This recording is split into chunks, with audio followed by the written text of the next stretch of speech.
What I thought to do is just give you a quick run through on the 10 rules, and I'll break them down into separate sections, just a couple of minutes on each. When you're looking at the 10 rules of negotiation, the first thing that you have to be aware of, and I know it can be seem a bit of a cheat, but rule number 1 in everyone's view on negotiation is don't negotiate. And again, that's where the cheat comes from. There are only 10 rules, and rule number 1 is don't negotiate. What it says is, if you're selling, get the value proposition identified and sell to the value. Sell to the customer's problem, solve the problem, and then ask for the money. No negotiation needed. If you're buying, it's the other side of the coin. What you just do is you work out how much you want to spend, what the value to you is, and then tell the supplier how much you want to spend. No negotiation.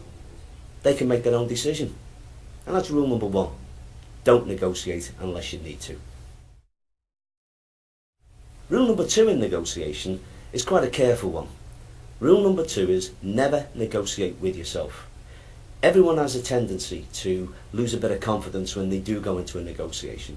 They're thinking, how much can I get away with? What's the other guy thinking? What should I really be making as an offer? Well, the first thing you do is, if you're selling, lead with your list price. Don't negotiate with yourself, and don't try and round down your offer to make it appear a bit more acceptable to the other party. If you're buying, again, don't negotiate with yourself. Set a figure that you want to spend, might be within your budget, or just might be an expectation. And don't change from it. Go straight on, make that. If you have to make it as a first offer, make it that way. If not, hold back, but don't negotiate with yourself. That's rule number 2. Now, rule number 3 is never, ever, ever, ever, ever, ever accept the first offer. 2 reasons. First one is, if you're working with someone who is an instinctive negotiator, they will be keeping something holding back.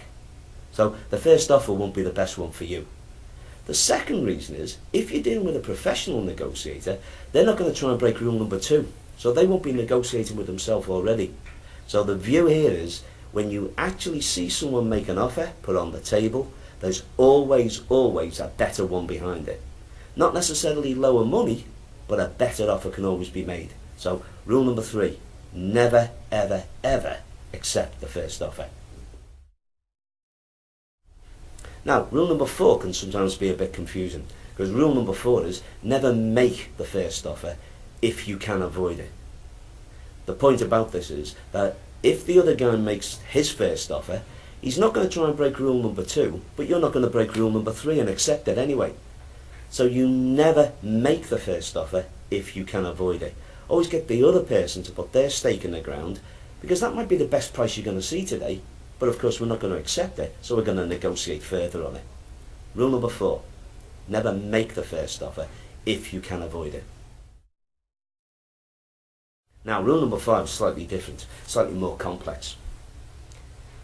When we go into any interaction with another party, whether we're buying or selling, we have to be aware that we've got 2 ears, 2 eyes, and 1 mouth. And what we should be aiming to do is use them in that proportion. Sometimes called the 80-20 rule. You use your ears and eyes 80% of the time, and you use your talking muscles 20% of the time. The main reason for this is, while you're talking, you always have the potential to break the other 4 rules. You could be making, accepting, negotiating with yourself, and even just breaking all the rules. So while you're listening, you've got less chance of breaking any of the rules. So listen more and talk less. What it means is, you don't leak any signals to the other person, and you don't give any room for manoeuvre, and you don't break any of the rules.